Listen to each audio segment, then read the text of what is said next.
Hello, it's Devlin from Motorwork, and today we're going to be showing you what to look out for if you're interested in buying a 987 generation Cayman or Boxster. These are delightful cars that are getting really quite affordable, and Porsche made them really well, so there's not too many issues to look out for them. This particular one is the 3.4 liter 2010 Cayman S with a 6-speed manual, and it is a delight to drive. So I really hope I can showcase to you what to look out for if you're interested in one yourself. Something that might surprise you when it comes to the running cost of a Porsche is the amount of coolant that they use, whether or not it's a 911, a Cayman, or a Boxster. They all have the engines in the back, but the rads and the air conditioning condensers are up front here. It's not really that big of a problem. You just expect a little bit more coolant than you would pay for with a normal car. But one thing you want to look out for is these air vents to the rad and the condenser. What happens is the coolant moves all the way forward here, and leaves, debris, rocks, anything can get in here, and if they're not cleaned out regularly, it's actually a package we offer at our shop. If they're not cleaned out regularly, it can rust, corrode, and cause damage to your rad and your condenser.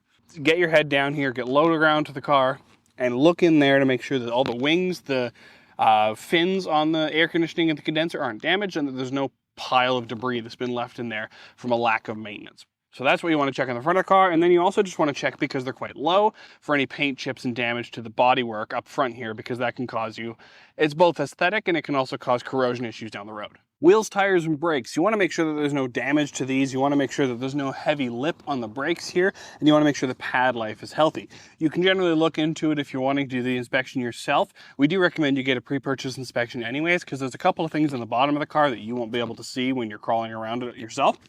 But when you're walking around the car to see if you even want to pay for a pre-purchase inspection, you want to look for brakes, see if they have history of them being done. You want to look to make sure there's no giant lip on the brake disc. Don't touch it while it's hot. Touch it before you drive it. And you want to make sure that the tires are wearing evenly. So what you're going to have to do, and I'll switch sides for this, you're going to have to get nice and low down to the ground, get yourself under the car, and make sure that the tires are wearing evenly across the entire thing. Bad bushings or alignment can cause them to wear, most likely on the inside edge. That means you'll have to pay for either a realignment and any suspension bushings that are bad. So if you see wear happening on the tires unevenly, barter that into the price or have it looked at before you decide to purchase the car. Most of the time when I do these videos, I say open the hood, check for any leaks or signs of any problems. Of course, the engine is underneath this cover. You can check the oil level on the screen there, and that is something we recommend doing. Make sure it's within spec. Of course, if you're doing research on these cars and you've looked up a 987, you're going to hear about cylinder wall scoring and IMS bearing failures. That's just what these cars are known for. I do believe it's overplayed. I think something in the statistic of 5% of the cars have maybe suffered from cylinder wall or IMS bearing failures, which really isn't that much, and there are ways you can check. And honestly, if the car has regular service intervals, possibly lower than Porsche recommends, you're quite likely to have a solid car. I do find that there's more scrutiny towards a Porsche than necessary because everyone expects them to have problems. But you can check a couple of things. Check for excessive soot coming out of the exhaust tips here. That is possibly a sign for cylinder wall scoring. Listen for rattles on startup, smoke on startup, but even then people have said that they've had smoke on startup and no oil consumption and no issues for years to come. Those are possible signs for for a cylinder wall scoring failure. For the IMS bearing failure, history of it being done or replaced is really good. If it was done, make sure it was at a reputable Porsche shop because it's quite an intensive job, or a specialty shop as well. It's something we offer if you're looking for one. Make sure that it was done. If not, I know the later engine cars, anything 2006, 2007 and newer really doesn't suffer from it as much, but on the older cars, I do think that the problem is slightly overplayed. You might be fine getting an older one so long as it runs well and doesn't have any inherent flaws otherwise. Realistically, I would recommend bringing this to have a pre-purchase inspection because the exhaust manifolds in these cars are starting to be known to crack, which is something you'd have to be underneath the car on a hoist to take a look at. But make sure there's no exhaust sounds on startup, no exhaust leak sounds when it's running and you're idling around it. You'll also want to make sure that the exhaust tips are hanging level. This can be caused by a broken exhaust hanger that you have to get fixed, so stand from the back of the car looking at it, ensure that the exhaust tips are level with each other. Another problem these cars have is their rear main seal is prone to leaking. So when you go to look at the car, if it's located where it's usually parked, check for any pools underneath it. See if you can actually crawl under the car and see if you can see any weeping coming from the bottom of it. It's just going to leak a little bit of oil. It's a mild oil consumption that you'll have to top up. It really won't be that detrimental to you using the car. So if you do see that, plan down the road when you do your clutch to have the rear main seal done at the same time. Once you've walked around the car, you've started it, you've idled it, and you haven't heard any noises you don't like, and the condition of the body is all in good shape, you're going to want to go for a test drive. There's a couple things you want to listen for. After that, you've pretty much looked at a Porsche. Go get a pre-purchase inspection if the car looks like the one you want, and you'll be off to the races with one of the greatest handling small cars you can find. Once you've walked around the car and you've seen the condition of it, you're going to want to go for a drive. If it's a manual car like this, you're going to want to pull away slowly and make sure that the clutch doesn't catch weirdly, doesn't shudder strange, doesn't engage super high.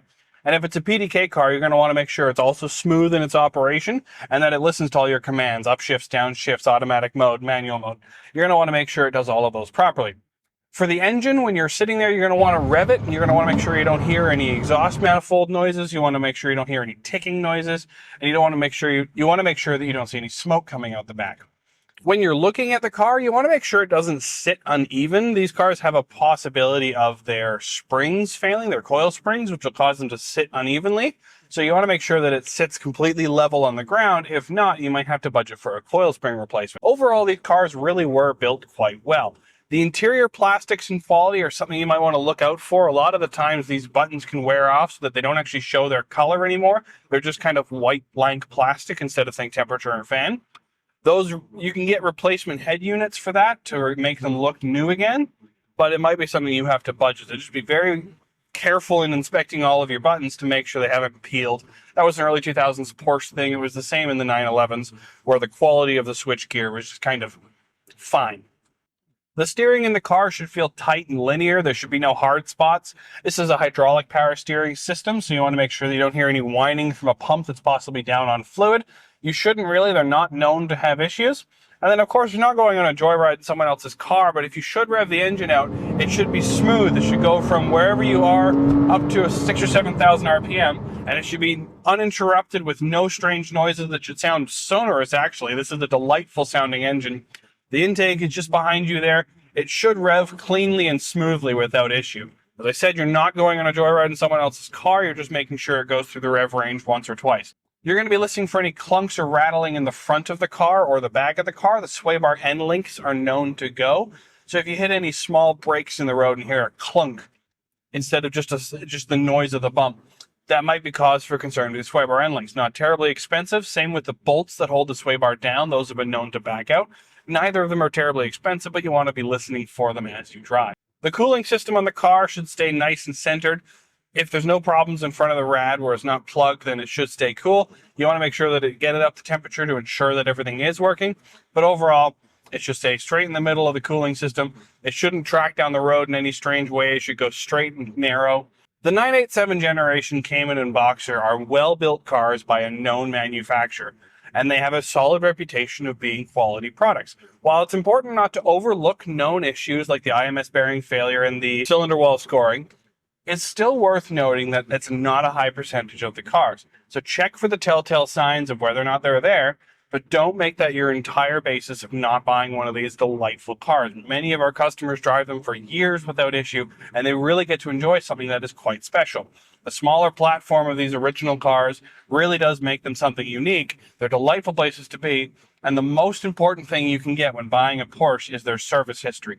Make sure that regular maintenance and oil changes were done. Make sure that the care was taken to ensure that the car kept its value and kept up its reliability. You don't want to be the one catching up on 10 years of deferred maintenance, so if you find one that's been well cared for, it's definitely worth the premium to pay for that nicer example. We hope this was helpful in looking for your own Cayman or Boxster. If you are interested in getting a pre-purchase inspection from a certified technician, we do offer those. We are Porsche specialists. We have plenty of experience in the field with these particular cars. This is one of our customers' cars, and we think it's a delightful example, and we'd love to help you find your own. Thank you for watching, and this is Devlin with Motorwork.